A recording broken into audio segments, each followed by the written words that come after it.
Ladies and gentlemen, media colleagues, thank you for attending our press briefing. We have the pleasure of engaging with the organizers and indeed one of the founders of the FIX Summit. And we're going to be taking this engagement straight into just sharing some thoughts and reflections around the objective of FIX 2025. I would like to just get through a couple of admin issues before we start the press briefing. We will be taking a round of questions at the end. We'll be doing 3 rounds of questions at the end, 5 questions each. If I could ask that you please keep the questions to a maximum of 30 seconds, as well as when you pose the question, please provide your name and publication so that we can just note that down from our side. With regards to the introductions, I think it would be remiss if I did not remind everybody of who was on stage. To my immediate left, we have the Chief Executive Officer of the Development Bank of Southern Africa, that is Boitumelo Mosako. Next to Mosako is the President of the Asian Infrastructure Investment Bank, that's President Jin, and to the far right, or to my far left, that would be your far right, is the Chairman of the Finance in Common Summit, Monsieur Remy Rieu.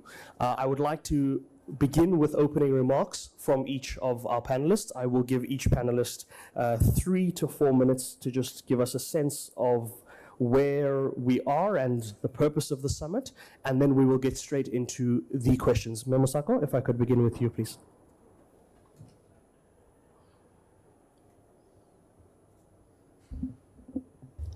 Thank you and good morning, everyone. I would like to take this time to thank my co-host, President Jing, and Remy for the opportunity that we have been afforded to co-host the Finance in Common Summit. The Finance in Common Summit, is not just seizing a pivotal opportunity, but also inviting all stakeholders to be part of shaping the future of development finance and positioning Africa at the center of global financial discussions. We see the Finance in Common as a system and a coherent system in that it not only brings public development banks, but it brings private sector, academia, and civil society as well in these discussions that shape the future. With Africa facing an infrastructure funding gap of approximately $100 billion annually, FIX provides an opportunity to explore innovative solutions that are inclusive and really address the continent's most critical challenges.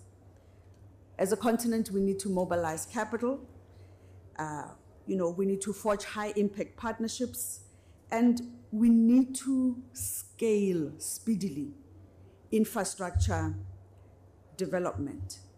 And DBSA is, also redefining how infrastructure and infrastructure finance and sustainable finance can be implemented across the continent. And being part of, having all of these stakeholders here, having these discussions on the various instruments and mechanisms that we can deploy, and also aligned to the G20 agenda, which talks to the global financial architecture, MDB reform. As FIX, we're looking to also elevate the voice of public development banks, because we are a system, we are a force, for we represent more than 530 public development banks with 26% of G20 country GDPs is the value of these public development banks. There's a big role that we play in sustainable development, and with this system of getting everybody involved, we can even play a much, much bigger role. And for us as a public development bank working on the continent, it is a great opportunity for us to create and strengthen these partnerships, coming up with solutions that are data-driven, solutions that are pragmatic, so that we can continue to close this infrastructure gap that enables our communities to have access to energy, water, transport, enable digital inclusion, healthcare, education, and affordable housing, which are the key sectors that as DBSA we focus on. So we are we're very excited, to be part of this movement of fix in, I like what one of the banners are saying, the messaging, finance for the future that we want. Thank you. President Shin. Thank you. It's my great pleasure to co-host this Financing Commons, the fifth session with Remy, FD, and Boatimelo of DBSA. We are very happy to be in Cape Town in South Africa again, and discussing something which is very important for all of us. I can feel that the fifth session, fifth forum, is really gaining momentum, where MDBs, PDBs, private sector are working together, not individually. And I think this is very much important. And I look forward to see the tangible results to be achieved very soon. We're not pushing forward individually, and then we can leverage our resources together. I would like to say this meeting is important because it's not a workshop. It's not a talk shop. It's a workshop.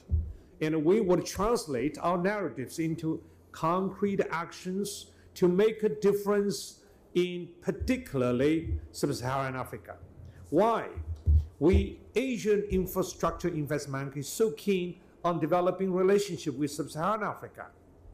Asia Infrastructure Investment focuses on Asia and beyond. We do believe that only by working together in improving connectivity, improving the enabling environment for trade and cross-border connectivity facilities, could it be possible for all of these participating countries and participating regions to achieve the real benefit. We in AIB, we are based in Beijing, but our mind, our heart goes to all of the people in this world. You know why I attach particular importance to Sub-Saharan Africa? First of all, we are very much encouraged by the steady improvement in the state governance, in the management of the economies, and in the continuous improvement of economic social development in this continent. This continent, over the last two or three decades, continue to enhance the international confidence in here. I visited 5 or 6 countries over the last 6 months or so. I have deep impression that this continent has future. This is going to be a continent where its people can enjoy better living standards on a successively high and high level. And this is the continent where the wildlife can enjoy the protection, because this is a continent which is the only one in this world where we can achieve the proper balance between improving the living standard of the people and protecting wildlife. We humans cannot survive well without biodiversity. So this is what we aim to do. And I would like to tell you, tomorrow, Asian Infrastructure Investment Bank will launch our flagship report, Infrastructure for Planetary Health. It underscores the critical link between infrastructure development and the health of our planet and its people. So we aim at achieving the planetary health and human health. and health of other species. So this is very much important. I would invite you to join us in exploring how sustainable infrastructure can drive positive changes for both the environment and global well-being. So this is what we try, and I want to thank our African friends and the people for your support to us. We come here not to support you. We come here for mutual support. Thank you very much. Thank you very much, President Jin. Monsieur Rioux? Thank you. Good morning, everybody.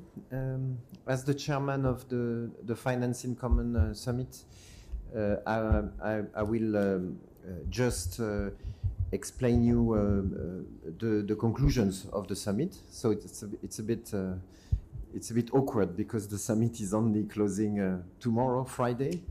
But we thought actually the governance of Finance in Common that it would be better to circulate, so you will have it very soon, the final communique of Finance in Common by Thursday, to be aligned with the timing of the G20, which closes its work this afternoon, because I think there will be a reference to Finance in Common in the G20 conclusions, and of course we were there to support and to propose to feed in the presidency of the G20, South Africa, and the members, of course, in these times where multilateralism has to continue and has to reinvent, maybe has to deepen, and that's really the proposal made by Finance in Common, of course, to capture all that is discussed, announced in the rooms here in the conference center. We will add tomorrow, at the end of Finance in Common, an annex to the final communique, where you would have all the significant announcements, documents. Well, we will highlight deals also that would have been signed during the summit. And so the fix will be the combination of the final communique that is only a two-pager and the annex. On these two-pager, you will soon receive. Of course, I want to thank DBSA, AIIB for hosting. I want to thank also all the partners who believes in this initiative. You know, we are very modest. It started in a cave in 2020 at the heart of COVID. And already then in 2020, for those of you who are following us for 5 years, we felt that there was something happening, something useful in this coalition of all. It's a very simple idea. All the public development banks, multilateral, national, subnational, international, that the three of us, we embody are behind this table. And well, we don't know how far it will go, to be frank, but it's growing. It's growing from Paris to Rome to Abidjan to Cartagena, now to Cape Town, and I hope it's of interest of you. 2,500 registered delegates this time, so it's more than twice bigger than in Cartagena. 45 high-level sessions, 350 speakers.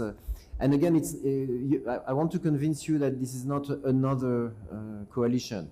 There are many coalitions actually existing, about 30 of them organized their governance, including the heads of MDBs, had their own meeting within, I would say, the framework on the sidelines of Finance in Common, and we're very proud of that, because in the end, I'll come to that, it's about thinking at the perimeter of the whole system and try to do better. Three concrete deliverables I wanted to highlight for you.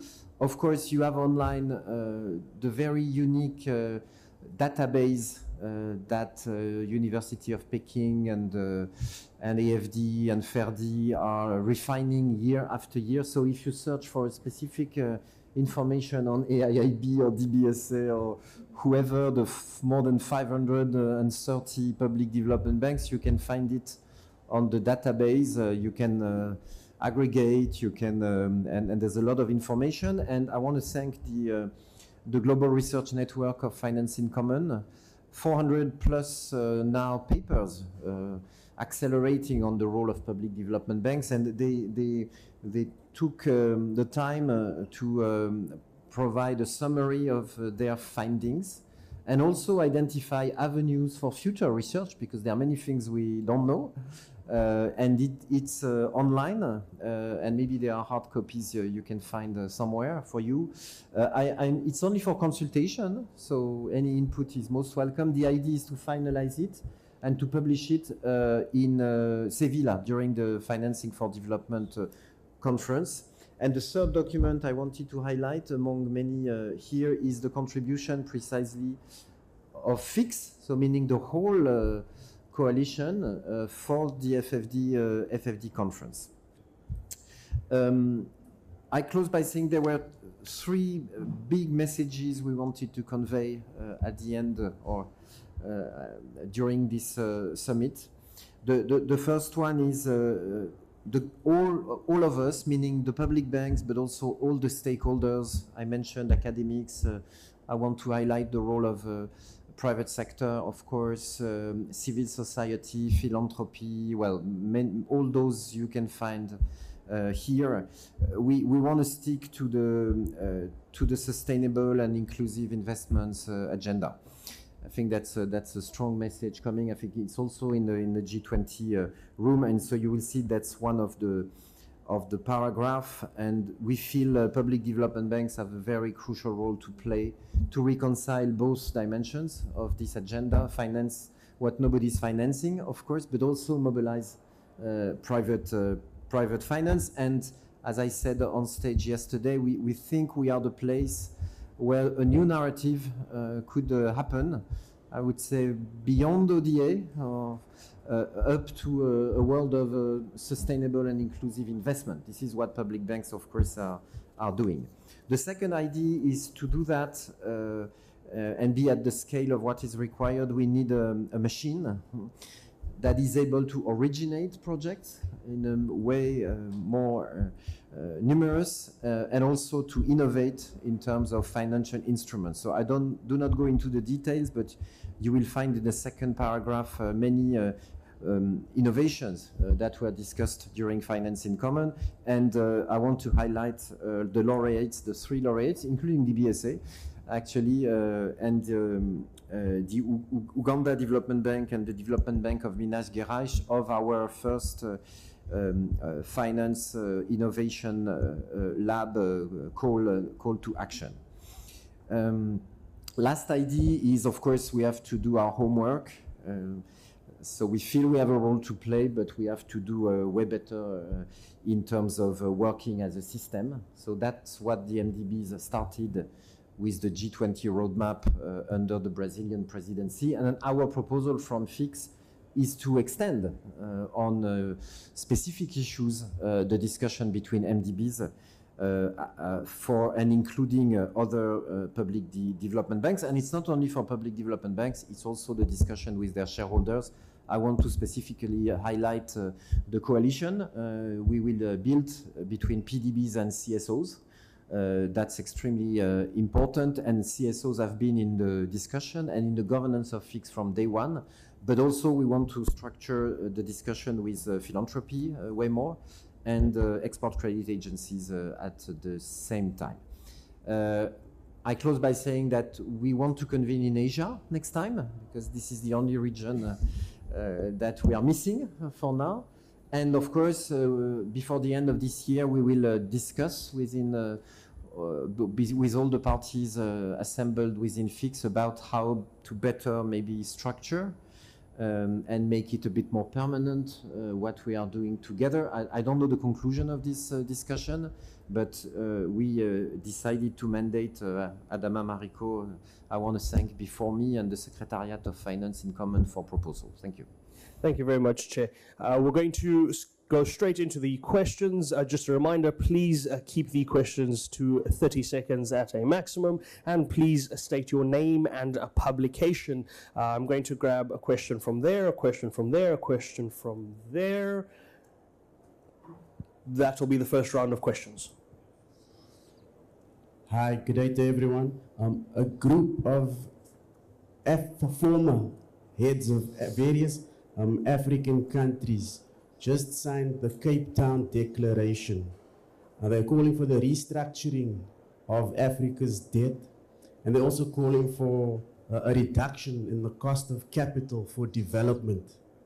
So can representatives on the panel maybe share their views on this call for the restructuring of the debt, and how, if at all, will you be able to assist with this restructuring of Africa's debt? Thank you. Oh, sorry. Well, let's take the middle question here. Sorry, we didn't get a name and publication. It's Corbin August from the SABC. Thanks, Corbin. Good afternoon. My name is Julie Shire. I'm a correspondent for CGTN China Global. The question I wanted to ask is, you represent international organizations from 3 different regions, Asia, Africa, and Europe. How do you see the role of cross-border cooperation in tackling global challenges? And beyond financing, what other factors do you think are crucial? And may I invite President Xin to respond first? Thank you. Thank you very much, Judy. There's one more question on that side. Hello, journalist from China News Service, and thanks for this opportunity. And we have noticed that there are systematic challenge in terms of the global financial architecture. What reforms do you think that are necessary to enhance the fairness and sustainability of this system? And what role will PDBs play in this process? Thank you. Thank you very much. I think I will direct the first question to Memusako, if you're okay with that. I think it's a regionalized question specific to South Africa. President Jin, the second question will be for you, and Monsieur Rio, you can take the last one. Thank you for that. When we look at, yes, there are countries that are looking at debt restructurings across the continent, but you see, in every challenge lies the opportunity for participation by other actors. What do I mean by that? You know, our minister, articulated it well in his opening address that we need to grow. You know, because when you are growing, then you are in a best position to actually service debt. What enables growth? What enables growth is infrastructure development. And I think this is the opportunity that lies to then say, how do we as public development banks work together with governments and private sector to create an enabling environment, you know, to build the necessary infrastructure so that we can drive this growth that is so much required. The second thing is on the cost of on the cost of capital, and there, you know, also lies the opportunity in collaboration around, you know, how do we as development finance institution, private sector, and also, you know, institutional capital as well. How do we, you know, provide a system that also enables infrastructure development? And I mean collaboration between multilateral development banks and PDBs to create, you know, guarantee structures that where there's constraints, you know, then we create instruments so that we can enable the necessary in investments. And I think from where I'm sitting, I think, you know, yes, these discussions should continue. Yes, they need to be addressed, but the needs remain, you know, for development. And that's why we should not allow ourselves to be stalled, but come together and solution, which is the key purpose of these summits that we have, where we have these discussions and refine, and we then say, how do we then move? Thank you. This is, after all, a summit of solutions, President Jin. I think I'm supposed to address the issue of cross-border cooperation and connectivity. Over the last half a century, particularly over the last 2 or 3 decades, you see, generally speaking, substantial improvement in the living standard of the people in many countries. I think the growth is faster than any time in human history. So we believe the globalized economy, free trade, cross-border investment are important. But of course, nothing is perfect. There are still a lot of things which we have to do to make broad masses of the people who enjoy this. We should make it possible for lowest income countries to enjoy the benefit of international cooperation. So there could be some headwinds against the globalized cooperation and investment, but I think the mainstream thought and the mainstream efforts will not change, because people will quickly find by shutting yourself out of the rest of the world, by cutting off your links with others, you will suffer. For most of these countries, particularly smaller ones, they need the cooperation, international cooperation. This is what we are aiming at. And this fix, I think the solution of this summit is just to enhance people's confidence in the brighter future, which can only be achieved by working together. So when we are faced with some of the headwinds and the impediments, we should stay the course. We should remain confident, and I'm sure only those countries who continue to work together with others would prosper, would thrive. So this is what we aim at. So I think this fix is the forum, a platform, but more importantly, this is the place where we would translate our common objective into the actions on the ground. Thank you. Thank you, President Jin. Monsieur? Before turning to the global financial architecture, just to say that we are listening to the other rooms, and so the call by the 5 African leaders next door is heard loud and clear. Public development banks, we know about this issue of the cost of capital, of course, by nature. We can help measure, because sometimes the data are not available, so it's extremely important maybe to share information we detain in our institutions and help. That's what FIX is about, have a bit of a global, consolidated way. And of course, we are institutions that are all the time reducing the cost of capital, because we are public. So we are issuing bonds and then lending with our AAA or AA plus or our rating. We have also on the asset side instruments to guarantee to lower the cost of capital where needed, of course, to accelerate the transition. And I don't know if they are already done, but I want to highlight that there were 3 specific sessions within Finance in Common. One on the cost of capital, echoing the discussion within the G20. One on capital allocation, with representatives from the rating agencies and supervisors. And maybe you heard Governor François Villeroy de Gallo during the plenary yesterday, the head of BIS, so Basel III, he came and he was quite open for discussion, and he came to express this in FIX. And then we have also discussions, for instance, on the contingent resilient clauses in loan contracts that we try to disseminate within the FIX community. That's part of the 4P agenda President Macron launched in 2023. On the global financial architecture, of course, this is a very active, ongoing discussion for a few years now. And we are sure we are providing a useful platform and contribution on 2 dimensions. I mean, the global financial architecture is about the machine, I was referring to. And you got that we are connecting multilateral, international, and national.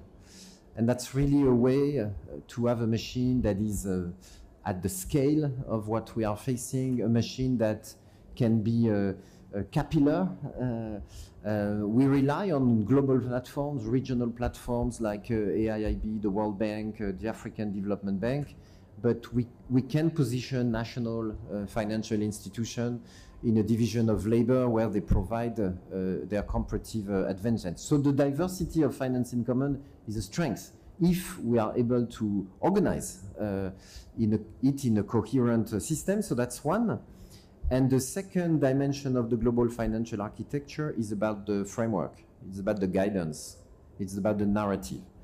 And we know there that we have a rendezvous, clear rendezvous in Sevilla at the end of June, early July, for the Financing for Development fourth conference at UN level, where probably this framework could happen. A framework more about investment, sustainable investment and assistance, a framework where we would reconcile development finance and climate finance. So all this is looming. I mean, it's in the air. We need to crystallize it somewhere, and of course have the platform that would be consistent with this new narrative. And of course, if we do that, the machine and the narrative, the framework, then hopefully we will be able to rejuvenate, revive, strengthen international cooperation, because we also know that we are at a moment where international cooperation is, there are budget cuts in many countries. I mean, we have to embark our national interest, of course, and international cooperation is under threat. So FIX is also a bit of with a sense of urgency.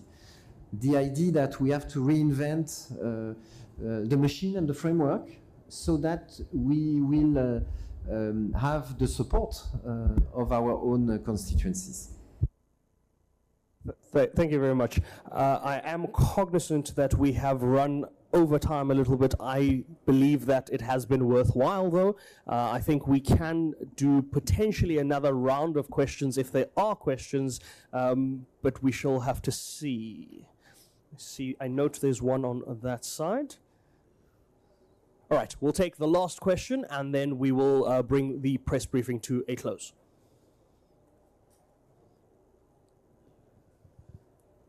Thank you very much. Antonella Battaglini, Renewables and Grid. So it's clear that one of the objectives of the development banks is to deliver a just transition. And President Xi, you refer to the fact that the just transition means basically good for nature and good for people. So my question is, do you have a plan on how to monitor and report progresses made towards nature and people positive within a shared and robust framework? Thank you. Thank you very much. I think we could potentially respond to that question in two parts. President Jin could provide the first part, and perhaps Memosaka could close us off, given that South Africa is the first country to be part of the just energy transition, and that presents a unique perspective to be able to share. As a multilateral development bank, we have these environmental and social framework, ESF. And any project would have to pass the basic standards of protecting the environment and to protect the peoples who would be adversely affected by the infrastructure investment. And we have experts to take care of this, and also we have regular contacts with CSOs, NGOs who are particularly concerned over environmental issues, social issues, gender balance. So we do have the framework, and we welcome you to monitor this, look at this, and if you have any question, feel free to contact us. Thank you. Thank you. As a country, we have gone beyond frameworks in that we have set up a country platform to address the just transition. A country platform that is country-led and country-owned, and sits at the presidential level. So that is the Presidential Climate Commission, that is resourced with experts. And this country platform is playing a critical role in actually integrating all the solutions that have to be, driving reforms and integrating solutions that have to be implemented by the various actors. The platform also plays a critical role in funds mobilization, where, it can, it has the involvement of different institutions to then, collect funds in different forms, whether it's loans, whether it's grants, whether it's concessional funds, so that it can enable implementation of the just transition. I mean, we are all partners, in solutioning, all of us, and we are all making sure that we are implementing at different levels. And this is all, to really drive, one of our key themes for the G20 is equality, solidarity, and sustainability, and mobilizing sustainable finance through these country platforms will remain critical. Thank you. Monsieur? Yes, just to stress what Boitumelo just said, there's no plan, there's no fixed plan for the just transition. It's up to the countries themselves to set the plans. We have the framework, the Paris Agreement, the SDGs, and then each country has to set its own trajectory. So that's at the political level. And then, of course, in the country platforms, we had a 2 days retreat to discuss it. What we are proposing is that the National Public Development Bank, DBSA here in South Africa, or BNDES in Brazil, would be the operator, would be at the center of the implementation of the plan. So we're not into plans, but we are into solutions, and we are into action. And if you allow me, I will wear my AFD, Agence Française de Développement cap, just to tell you that we're very proud here in South Africa. Last year, we signed the biggest ever financing from AFD to a country, 400 million euro financing to the National Treasury here. And the beauty, to come to the question, the beauty of it, it's a loan that is declared as 100% climate finance, but this loan is 100% social, because we are focusing on the just dimension of the transition. So it's all about what will happen in the Mpumalanga region, what will happen for the coal mines, what will happen with vocational training, what will happen with social safety nets. So it's just a way to illustrate that we can do both together, climate and social and development. And that's really the kind of alchemy, the kind of beauty that public development banks are here to demonstrate. I think maybe just to add that at the core of this journey is to ensure that there's energy security and affordability, and that is at the core of this journey. Thank you. A summit of solutions and tailored solutions at that. I think that is the perfect note to wrap up this press briefing on. Ladies and gentlemen, thank you for joining us, and we wish you a pleasant afternoon further. Thank you very much.